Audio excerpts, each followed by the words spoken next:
اس مالک کی تعریف و توصیف کیسے بیان جس کی ہیبت علی جیسی، حسن حسن جیسا، کریمی حسین جیسی، عبادت سجاد جیسی، حلم باقر جیسا، صدق جعفر جیسا، غضب کاظم جیسا، عطا رضا جیسی، محبت تقی جیسی، نکاوت نقی جیسی، ہیبت عسکری جیسی، غیبت اللہ جیسی۔ بسم اللہ اے آلے بسم اللہ بسم اللہ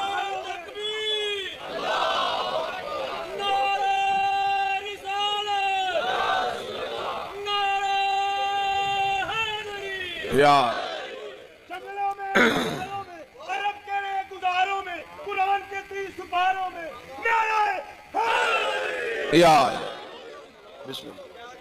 اس شہنشاہ معظم کا ذکر انسان سے بیان کیا جو آج بھی حجت الہیہ کی حیثیت سے موجود ہے۔ یہ اللہ کا آخری بقیہ ہے۔ اس بادشاہ کا ایک اسم ہے بقیت اللہ، اللہ کا بقایا، اللہ کا بقیہ۔ بقیہ کی وضاحت میں ایسے کر دوں کہ بندہ کسی سے کوئی بحث کرتے کرتے آخر میں تھک کے اپنی جیب پہ ہاتھ ڈال کے کہتا ہے میرے پاس اس کے بعد بقایا کچھ بھی نہیں۔ جس کے بعد کچھ بھی نہ رہے اسے بقیہ کہتے ہیں۔ جو ہاتھ ابھی بھی تائید کے لیے نہیں اٹھا، اللہ نے اس نور کو انسانیت کو دے کے کہا ہدایت لینی ہو تو لے لینا، اس کے بعد میرے پاس بھی کچھ نہیں ہے۔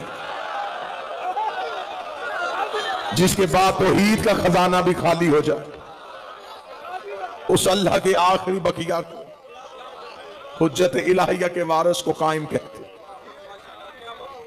آج کوئی ہم سے یہ پوچھے کہ اللہ ہے تو نظر کیوں نہیں آتا، دوسرے کسی بھی مسلک سے پوچھے تو وہ خاموش۔ ہم خاموش نہیں، ہمارے پاس دلیل ہے۔ ہم کہیں گے ہمارا ایک ایسا امام ہے جو ہے بھی اور نظر بھی نہیں آتا۔ رات کے اس پہر میں اتنا روشن چہرہ، اتنی کھلی تائید، تو پھر مجھے جملہ آپ نے میرے کلیجے پہ ہاتھ ڈال کے نکالنے پہ مجبور کر دیا ہے۔ مجھے عزت قرآن کی قسم ہے، دوسرے مسالک میں اور ہمارے مسلک میں سب سے بڑا فرق یہ ہے ان کے امام تھے، ہمارا امام ہے۔ بسم اللہ۔ ذکر اسی کا ہوتا ہے جس کا وارث ہو۔ یہ مجلس سے بغیر وارث کے نہیں، یہ ذکر بغیر وارث کے نہیں، یہ روم کے بغیر وارث کے نہیں۔ مسلمان انکار کرنے پہ آئے تو امام کا انکار کر دے، اور اگر ماننے پہ آئے تو اسی مولوی سے پوچھو گمراہ کون کرتا ہے، وہ کہے گا شیطان۔ اسے کو دکھا، وہ کہے گا ہے لیکن نظر نہیں آتا۔ اس سے فوراً پوچھو کہ اللہ اگر گمراہ کرنے والے کو زندہ رکھ سکتا ہے تو ہدایت کرنے والے کو زندہ نہیں رکھ سکتا۔ یہ تو اپنے اپنے نصیب کی بات ہے، کسی کا شیطان زندہ ہے، کسی کا امام زندہ، کیونکہ یہ عدل الہیہ کے خلاف ہے۔